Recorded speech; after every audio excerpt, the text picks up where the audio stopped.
বছরের পথ আমি দ্রুত গতিতে গিয়া প্রথম আসমানে স্পর্শ করলাম।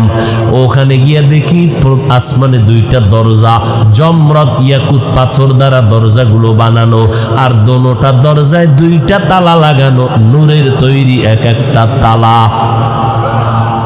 জিবরাইল আমিন বলে, দারওয়ান ভেতরে আসুনি, আসি, দরজা খোল। ভেতর থেকে দারোয়ান বলে, মান আনতা, কে তুমি? বলে, আনা জিবরাইল, আমি জিবরাইল। অমাম্মা, তোমার সাথে কে? বলে, হুয়া মুহাম্মদ। দারোয়ান কয়, অনুমতি আনছনি? জিবরাইল বলে, হ্যাঁ অনুমতি নিয়ে আসছি। কয়, দরজার চাবি দাও। কয়, দরজা দিয়ে তো সব আটকানো, তালা তো বাইরে, আমি তো ভিতরে, চাবি দিব কিভাবে? মোট কথা চাবি আমার হাতে নাই। কথা, চাবি কই? দারোয়ান কয়, চাবি হলো মুহাম্মদের হাতের ভেতরে। মুহাম্মদ বিসমিল্লাহ বলবে তো তালা খুলে যাবে। ইসমে আজম, মায়ার নবী বলেন, আমি বিসমিল্লাহির রহমানির রহিম পরে তালায় যখন স্পর্শ করলাম, দোনো তালা খুলে গেল। এবার আসমানের মধ্যে ঢুকলাম, আদম নবীর সাথে আমার মোলাকাত হয়ে গেল। আসমানটার ভেতরে ঢুকিয়া ভাবছিলাম প্যান্ডেলটার বাইরে দিয়া মনে হয় 200-300 লোক বসা, ভেতরে এই পরিমাণ জায়গা। ভিতরে ঢুকে দেখি হাজার হাজার মানুষ, বিশাল প্যান্ডেল। নবী কয়, ভাবছিলাম আসমান বুঝি ছোট, ভেতরে ঢুকে দেখি আসমানটাও এত বিশাল যে 500 বছরের দূরত্বের পথ। ওখান থেকে আমি উপরের দিকে গেলাম, আসমানটা শেষ করে আবার এরকম খালি জায়গা 500 বছরের দূর। এর উপরে দ্বিতীয় আসমান, ওখানেও 2 দরজা, জমরা দেকুত পাথরের বানানো, তালা 2টা লাগানো, নূরের তৈরি তালা। তালা খুললাম, ভেতরে ঢুকলাম, ঈসা নবীর সাথে মোলাকাত হয়ে গেল। এইভাবে আমি 7টা আসমান পাড়ি দিলাম, 7টা মহাশূন্য পাড়ি দিয়া 7 আসমানের উপরে, অনেক উপরে গিয়া দেখলাম একটা নূরের তৈরি ঘর, ফেরেশতাদের কাবা, বাইতুল মামুর।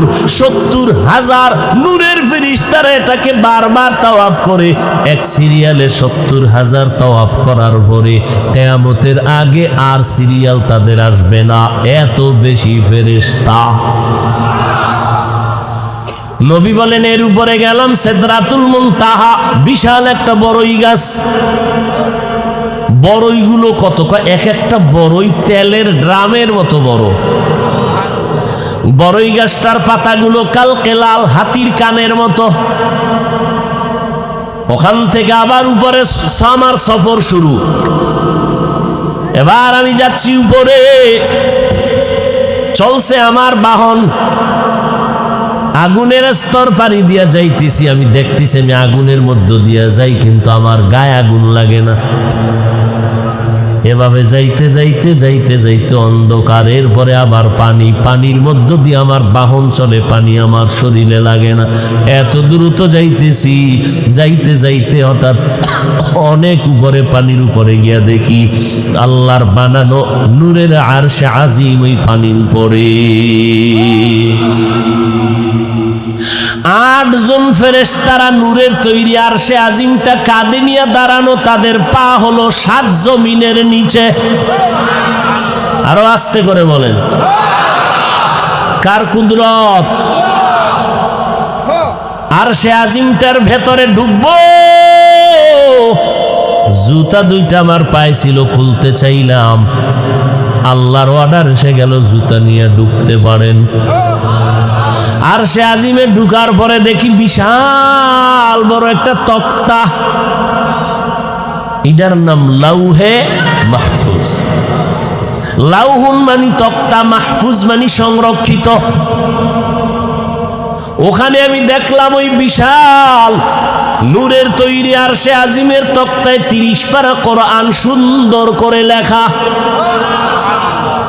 নবী বলেন, ওই তো লাউহে মাহফুজের মধ্যে, তক্তার মধ্যে যেই সিরিয়ালে কোরআন সাজানো, বর্তমানেও আমাদের কোরআন 30 পারা ওই সিরিয়ালেই সাজানো। নবী বলেন এরপরে আল্লাহর কুরসি কুদরতের আসন, ওয়াসিআ কুরসিয়ুহুস সামাওয়াতি ওয়াল আরদ, এত বড় চেয়ার, 7 আসমান 7 জমিন চেয়ারের ভেতরে প্যাকেট করা। আর আল্লাহর আসন 70,000 নূরের পর্দা দিয়ে আটকাইয়া রেখেছেন। আল্লাহ আমাকে এত কাছে নিলেন, কাছে নিলেন, কাছে নিলেন। সুম্মা দানা ফাতাদাল্লাহ, আল্লাহ আমাকে এত কাছে নিলেন যে তীরের মাথায় ধনুকটা থাকে যত কাছাকাছি, পর্দা উঠাইয়া একটার পর একটা নূরের পর্দা ফাঁক করিয়া আলাদা করে করে আল্লাহ আমাকে কাছে নিয়ে গেলেন। নবী বলেন রাআইতু রব্বি আযজা ওয়া জাল্লা, আমি আমার রবের নূর দেখতে পেলাম বসে বসে। দীর্ঘ টাইম আল্লাহ তাআলা ওখানে বসে আমার সাথে মোহাব্বতের আলাপ করলেন। দীর্ঘ টাইম কথা আর মোহাব্বতের আলাপ। এরপরে আল্লাহ আমারে বিদায় দিলেন, 3টা হাদিয়া দিয়া বিদায় করে দিলেন। কয়টা? নবীকে আল্লাহ আমাকে 3টে স্পেশাল হাদিয়া দিলেন আমার উম্মতের জন্য। আমি হাদিয়া নিয়া এরপরে রওয়ানা। সব সফর ঘুইরা রাতের সামান্য সময় বাইতুল্লাহ এসে দেখি আমার এই সফরটার টাইম কত। আমি যে জমজমের পানি দিয়া অজু বানায় গেছিলাম, এসে দেখি অজুর পানি এখনো গড়াইয়া পড়তেছি। মক্কা থেকে মদিনায় যাইতে লাগলো 14 দিন, আর আমার এখানে পুরা আরশে আজিম ঘুরে টুরে আইসা দেখতেছি ফজরের নামাজের আগে আমি হাজির। কাদের কুদরত দারি বর কামাল, আন্তা রব্বি আন্তা হাসবি জুল জালাল, তুহি কাদের জলিলুল্লাহ জাহাদার, বহর হালে তুহি মেরা নিগাহদার। মক্কা থেকে মদিনায় 2-3 দিনের পথ, 14 দিন লাগলো। আর মোহাম্মদ মক্কা থেকে বাইতুল মাকদিস, 7 আসমান, আরশ কুরসি, লৌহ কলম, জান্নাত জাহান্নাম সব ঘুরে ফিরা আইসা কয় সময় লাগছে রাতের সামান্য সময়। নাস্তিকদের মাথা গরম, এটা কেমনে হয়? নাস্তিকেরা আজও মাথা গরম করে বসে আছে, মোহাম্মদের এই কথা মানা যায় না, এটা কেমনে সম্ভব? আল্লাহ বলে, ও নাস্তিকের দল, তোদের হাজারো প্রশ্ন আর অভিযোগের জবাব দিলাম আমি আল্লাহ একটা শব্দের দ্বারা, একটা শব্দ দিয়ে জবাব দিলাম, সুবহান। এই শব্দ দিয়া তোরে জবাব দিয়া দিলাম, এ নাস্তিকের দল, তোদের যত অভিযোগ আছে সমস্ত অভিযোগ থেকে আমি আল্লাহ পবিত্র। তোদের দ্বারা সব অসম্ভব, আমি খালেকের দ্বারা সব সম্ভব। যদি সম্ভব না হয় তো আমি আল্লাহ হব কেমনে? আমার দ্বারা সম্ভব, এজন্যই আমি আল্লাহ, এজন্যই আমি আল্লাহ। ওয়াল্লাহু গালিবুন আলা আমরিহি, আমার আল্লাহ প্রত্যেকটা কাজের বেলায় চূড়ান্ত বিজয়ী। আমার আল্লাহ যা চায় তাই হয়, বান্দা চাইলে কিছুই হয় না। ফেরাউন নামের দুশ্মন চাইলো মূসা নামের বান্দা জমিনে আসতে দিবে না। আল্লাহ চাইলেন, ও ফেরাউন, তোর ঘরে পাঠাইয়া, তোর টাকায় খাওয়াইয়া, মূসারে বড় বানাইয়া, তোর গালে চর লাগাইয়া তোরে শায়েস্তা করব। ওয়ামাকারু ওয়ামাকারাল্লাহ ওয়াল্লাহু খায়রুল মাকিরিন।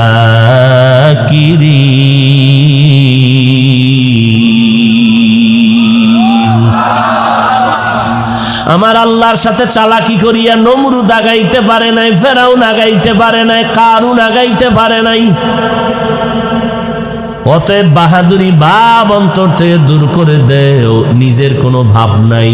ওরে তুমি নাপাক পানির তৈরি, আল্লাহ যদি তোমার নিঃশ্বাসটা বন্ধ করে দেয় তুমি হাঁটতে পারবা না।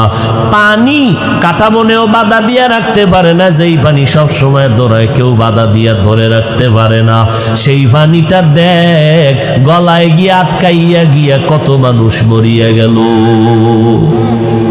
আমার মাওলার কুদরত বড় কঠিন, আমার মাওলার কুদরতের সামনে বাহাদুরি করবা না।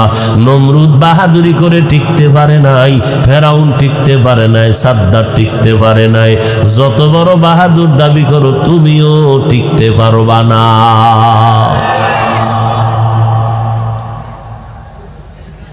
আল্লাহ পাক রব্বুল আলামিন আমার নবীকে কুদরতের সব দেখায় দিলেন।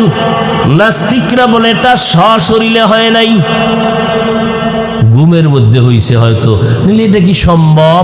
আল্লাহ কয় সুবহানের দ্বারা সম্ভব। এখন আবার নাস্তিকরা কয় ঠিক আছে মেনে নিলাম হইছে, তবে এটা সশরীরে হয় নাই। সশরীরে হয় নাই তো কেমনে? কয় স্বপ্ন যোগে হইছে, স্বপ্নের দ্বারা। আল্লাহ কয় না, মুহাম্মদের মেরাজ আমার আরশে আজিমের সফরটা সশরীরে হইছে, ডাইরেক্ট। বলে জবাব কি? একটা শব্দ দিয়া তার জবাব দিয়া দিলাম। আমি আমার মেরাজের ক্ষেত্রে আমার বন্ধুকে আমি ডাক দিলাম বান্দা, এই বান্দা শব্দ দিয়া জবাব দিলাম। মুহাম্মদ ঘুমের ঘরে মেরাজ হয় নাই, সশরীরে মেরাজ হয়েছে। মেরাজের ঘটনার বর্ণনায় আল্লাহ নবীরে কি শব্দ বলে সম্বোধন করছেন? বান্দা। কি বলছেন? বান্দা। বড় আশ্চর্যের বিষয়, 30 পারা কোরআনটা খুঁজবেন, কোথাও আমার আল্লাহ নবীর নাম ধরে ডাকেন না। এত মোহাব্বত করেন আমার আল্লাহ নবীরে। অন্য নবীদের নাম ধরে ডাকছেন কোরআনে। ইয়া আদম উসকুন আনতা ওয়া যাওজুকাল জান্নাহ ওয়া নাদাইনাহু ইয়া ইব্রাহিম قد صدقت الرؤيا إنا كذلك نجزي المحسنين وما تلك بيمينك يا موسى। সব নবীদের নাম ধরে ধরে আল্লাহ ডাকছেন, কিন্তু আপনার আমার নবী রহমতের নবীর কোনো নাম ধরে আল্লাহ ডাকেন নাই। সম্মান না অসম্মান? সম্মান। তবে নবীরে নাম ধরে না ডাকলেও এত কিছু অলংকার যুক্ত উচ্চাঙ্গের শব্দ দিয়া নবীকে ডাকছেন, যে শব্দগুলো শুধু তরজমা পড়লে বুঝে আসে না, ব্যাখ্যা লাগে, তাফসীর লাগে। এত বিচক্ষণ শব্দ দিয়ে আল্লাহ ডাকছেন। ইয়া আইয়ুহাল মুজাম্মিল, নবীরে ডাক দিছেন ও কম্বলওয়ালা। ইয়া আইয়ুহাল মুদ্দাসসির, তাহা, ইয়াসিন, নবীরে ডাকলেন। নবীরে কি কয় আল্লাহ? মা কানা মুহাম্মাদুন আবা আহাদিম মির রিজালিকুম ওয়ালাকিন রাসূলুল্লাহ ওয়া খাতামান নাবিয়্যিন ওয়া কানা আল্লাহু বিকুল্লি শাইইন আলিমা। ইন্না আ'তাইনাকাল কাউসার ফাসাল্লি লিরাব্বিকা ওয়ানহার ইন্না শানিয়াকা হুয়াল আবতার والضحى والليل إذا سجى ما ودعك ربك وما قلى وللآخرة خير لك من الأولى। কোরআন শরীফে নবীদের নাম নিলেন, আমার নবীর নাম নিলেন না, কিন্তু এত দামি দামি শব্দ ব্যবহার করলেন যেই শব্দ কোনো নবীর শানে ব্যবহার করা হয় নাই। ওয়ামা আরসালনাকা ইল্লা রাহমাতাল লিল। এক একটা শব্দের ব্যাখ্যা অনেক, এত দামি শব্দ, কিন্তু নবীর জীবনের আশ্চর্য ধরনের মেরাজের ঘটনার ক্ষেত্রে আল্লাহ পাক নবীর বেলায় দামি দামি শব্দ বাদ দিয়া সাধারণ একটা শব্দ কেন বললেন? বান্দা। প্রশ্ন বুঝেননি? বান্দা বললেন কেন? নবীর তো দামি দামি শব্দ দিয়া ডাকছেন। এই মেরাজের ঘটনা কি সাধারণ? তো এখানে কেন দামি শব্দ না বলে বান্দা বলছেন? এত থার্ড ক্লাসের শব্দ। হিন্দুরাও আল্লাহর বান্দা, বৌদ্ধরাও বান্দা, ইহুদিরাও বান্দা, গাঞ্জাখোরেরাও বান্দা, মদ যারা পান করে তারাও বান্দা, বেনামাজিরাও আল্লাহর বান্দা, আমরাও আল্লাহর বান্দা, মুহাম্মদও আল্লাহর বান্দা। এই শব্দ নবীর বেলায় বললেন কেন? এর তিনটা জবাব। কয় জবাব? তিনটা জবাব দেওয়ার সুযোগ নাই।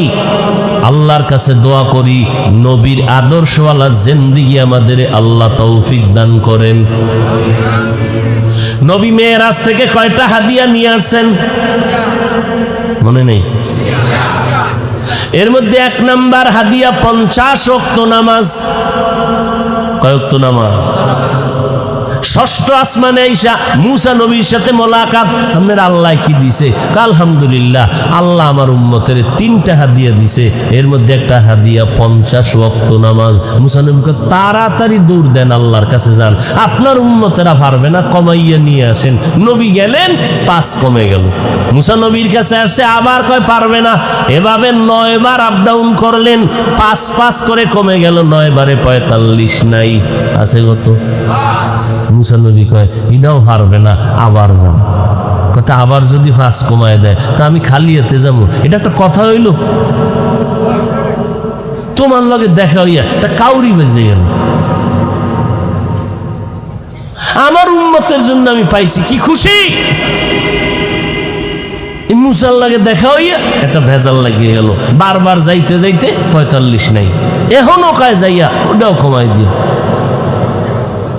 নবীর মন তো ছোট হয়ে গেল। নবী কয় মুসা আর আমি যাইতে পারুম না, আমি লজ্জা পাইতেছি। মুসা নবী বলে আপনার উম্মতেরাই 5ও পারবে না। আমার উম্মতের 3 দিছিল, পারে নাই। আপনার উম্মতে 5ও পারত না। আল্লাহ কয় নবী মন খারাপ করবেন না, আপনার উম্মতের জানায় দেন আমি আপনারে খুব বেশি মায়া করি, তো আপনার উম্মতকেও এই উসিলায় মায়া করি। বলে দেন আপনার উম্মতেরা আদায়ের বেলায় করবে 5, আমি দেওয়ার বেলায় দিব পুরা 50।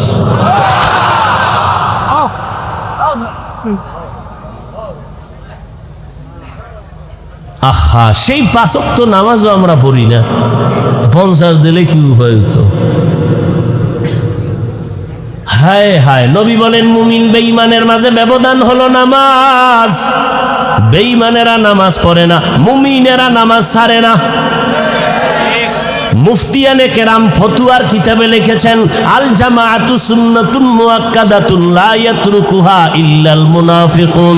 জামাতের সাথে নামাজ আদায় করা সুন্নতে মুআক্কাদা, মুনাফিক ছাড়া কেউ জামাত ছাড়তে পারে না। আল্লাহ কিন্তু নামাজ পড়তে বলে নাই, আল্লাহ বলছেন নামাজ কায়েম করো।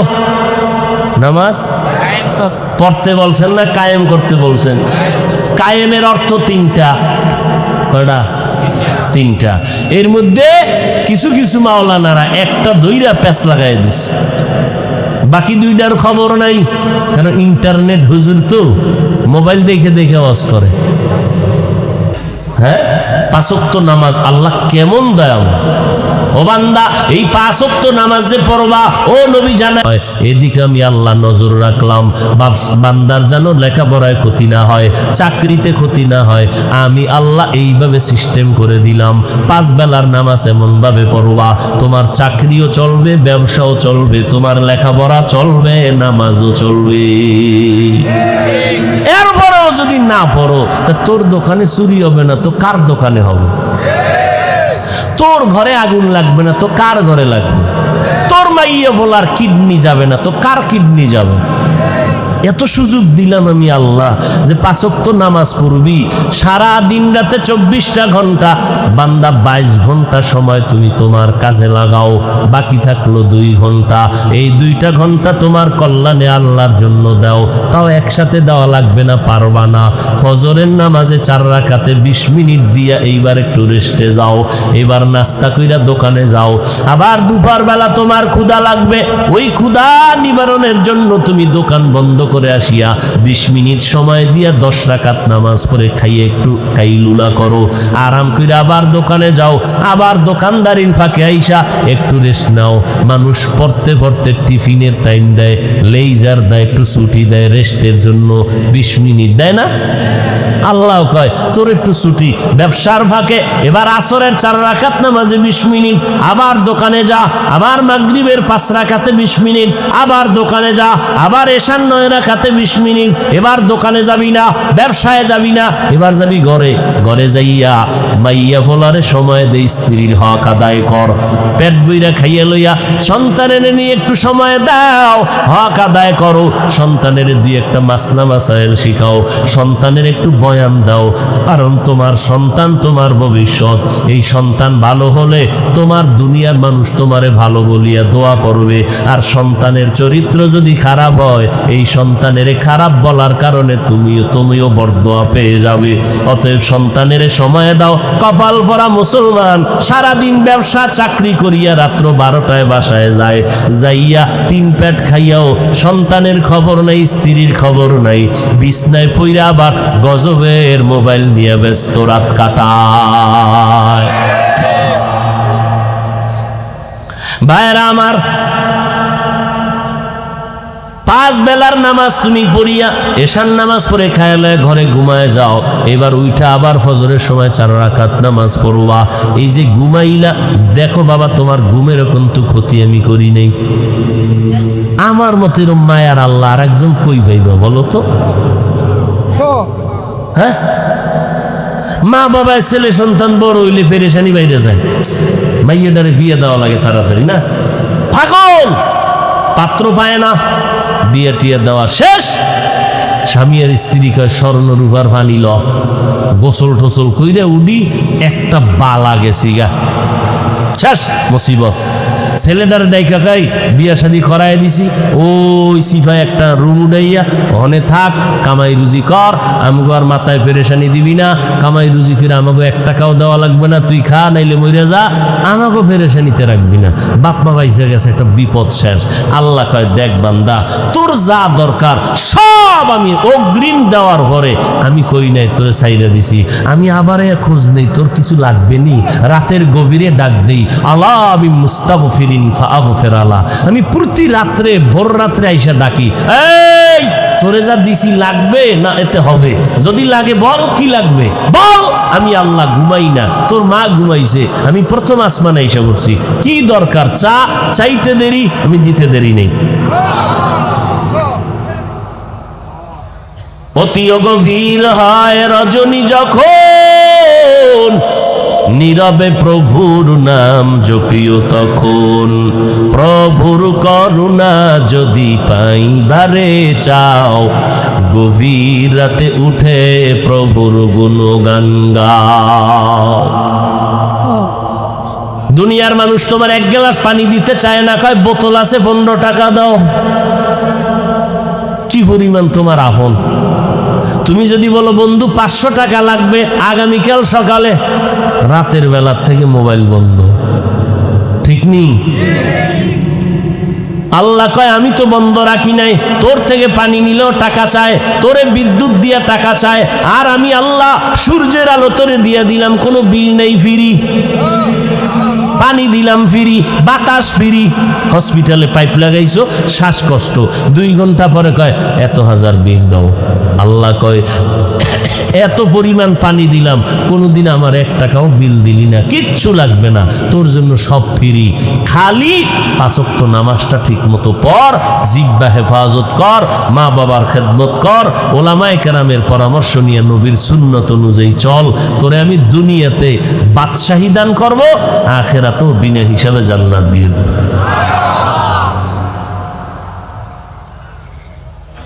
পাঁচ ওয়াক্ত নামাজ বা জামাত।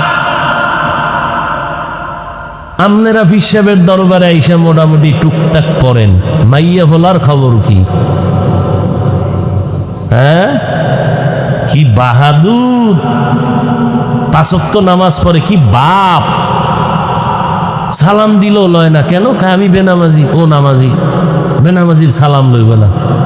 ওদিকে ফলায় বিদেশ বইয়া হারাম খাইয়া টাকা পাঠায়, খাইয়া বাবায় ওই হারাম টাকার খানা খাইয়া কি মাস্তানি বাপ। কিয়ামতের দিন সন্তানের কারণে বহু মা বাবা জাহান্নামে যেতে হবে, উপায় নেই। এই জন্য আল্লাহ কি বলছেন, কু আনফুসাকুম ওয়া আহলিকুম নারা, জাহান্নাম থেকে নিজেকে বাঁচাও, তোমার আহালকে বাঁচাও। এই মুনাজাত দিলে তো ভাইরা আমার, দেরি হলে তো সময় এই আপনারা উঠেন কেন, ঘুমে ধরছেনি? আমার তো কষ্ট, কথা বলতে অনেক কষ্ট, শুধু দোয়ার জন্য আসছি, সত্যি অনেক অসুস্থ, কষ্ট। আবার এখান থেকে দিয়া ঢাকা যাইয়া আল্লাহ বাঁচাইলে সাহারি খাবো ভোর রাতের, বৃহস্পতিবার সোমবার দিন রোজা রাখা বড় বরকতের জিনিস। আমি সফর করে যদি আল্লাহর রহমতে রাখতে পারি, আপনারাও চেষ্টা করেন। কালকে মাগরিব পড়তে হবে সিরাজগঞ্জ, বগুড়া। আল্লাহ, গতকালকে ছিলাম টেকনাফ,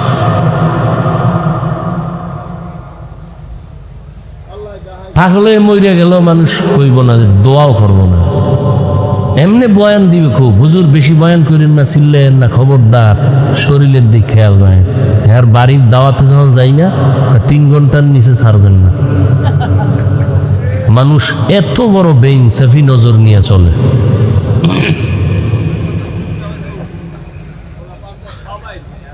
হ্যাঁ ভাইরা আমার, 5 ওয়াক্ত নামাজ আল্লাহর হুকুম মতো নবীর তরিকায় আদায় করা লাগবে, না হয় নামাজ হবে না। 5 বেলার নামাজ পড়ো, নিজেও পড়তে হবে, স্ত্রীকেও পড়তে বলতে হবে, সন্তানেরও পড়াইতে হবে।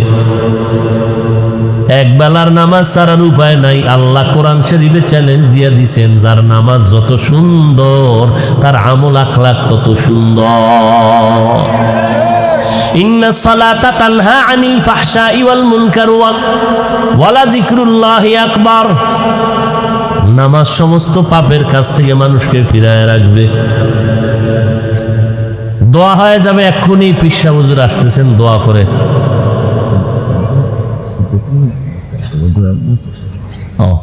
ভাইরা আমার, এখানে আছে তো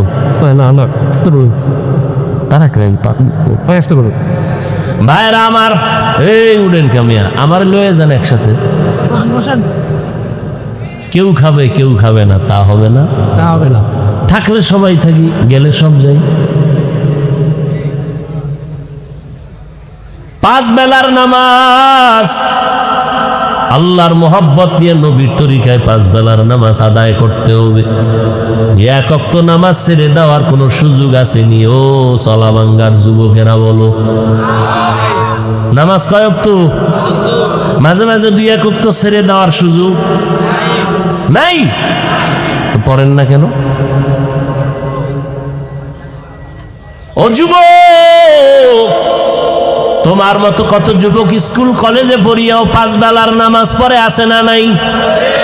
তোমার বিবেকটারে জিজ্ঞাসা করো, তুমি কেন পারবা না? তোমার মতো সন্তান 5 ওয়াক্ত নামাজ পড়ে গাড়ি চালায়, অভাব নাই। তোমার মতো যুবক 5 ওয়াক্ত নামাজ পড়ে নদীর মধ্যে মাছ ধরে, অভাব নাই। তোমার মতো যুবক কৃষি কাজ করে 5 ওয়াক্ত নামাজ পড়ে, অভাব নাই। তুমি কেন পারবা না রে বাবা? এখন থেকে তওবা করো। মরিয়া গেলে যাব, হায়াতের মালিক আল্লাহ, মৌতের মালিক আল্লাহ, ইজ্জতের মালিক আমার আল্লাহ। ওই কবরে নামাজ না নিয়ে গেলে আমার উপায় নাই। ওই কবরে কে ধনী, কে গরিব, কে আলেম, কে মূর্খ, কে বক্তা, কে শ্রোতা, কে পীর, কে মুরিদ, কোনো ভেদাভেদ নাই। সাদা কাফনের প্যাকেটে যখন ঢুকবা, ওই কাফনের উপরে লেখা থাকবে না কোনটা পীরের লাশ, কোনটা মুরিদের লাশ। কবরের মধ্যে ঢুকাইয়া আমাকেও তিনটা প্রশ্ন, আপনাকেও একই প্রশ্ন। রবের পরিচয় দাও, ধর্মের পরিচয় দাও, রাহমাতুল্লিল আলামিনের পরিচয় দাও। যারা দুনিয়াতে রবের গোলামি করবে, দ্বীনের ইসলামের গোলামি করবে, নবীর সুন্নাত মানবে, তারা কবরে গিয়া জবাব দিবে রব্বি আল্লাহ দীনি আল ইসলাম। আল্লাহর অর্ডার হবে তাড়াতাড়ি কবরে জান্নাতের বিছানাটা দিয়া দাও। আর যারা দুনিয়াতে রবের গোলামি করে না, ইসলাম মানে না, নবীর সুন্নত মানে না, এদেরকে যখন প্রশ্ন করা হবে এরা আফসোস করবে, হা হা লা আদরি, আমি কিছুই জানি না। নবী বলেন সাথে সাথে আল্লাহর অর্ডার হবে, এর কবরে জাহান্নামের বিছানাটা দিয়া দাও। অতএব নামাজ 5 ওয়াক্ত পড়া যাবে তো ইনশাআল্লাহ। পেছনে যত অপরাধ করেছি আমার আল্লাহ তওবার দরজা খুলে রাখছেন, তওবা করো, আমি সব মাফ করে দিব। আল্লাহ আমাদের সবাইকে নবীর তরিকায় 5 ওয়াক্ত নামাজ পড়িয়া নবীর সুন্নাত অনুযায়ী জীবন যাপন করার তৌফিক দান করুন, আমিন। ওয়া আখিরু দাওয়ানা আলহামদুলিল্লাহি রাব্বিল আলামিন। সুবহানাল্লাহি ওয়া বিহামদিহি, সুবহানাকাল্লাহুম্মা ওয়া বিহামদিকা, আশহাদু আল্লা ইলাহা ইল্লা আনতা আস্তাগফিরুকা ওয়া আতুবু ইলাইক। বয়ান চলবে, মেহমান আছে, বয়ান চলবে, শেষে দোয়া হবে, দোয়ায় শরীক হয়ে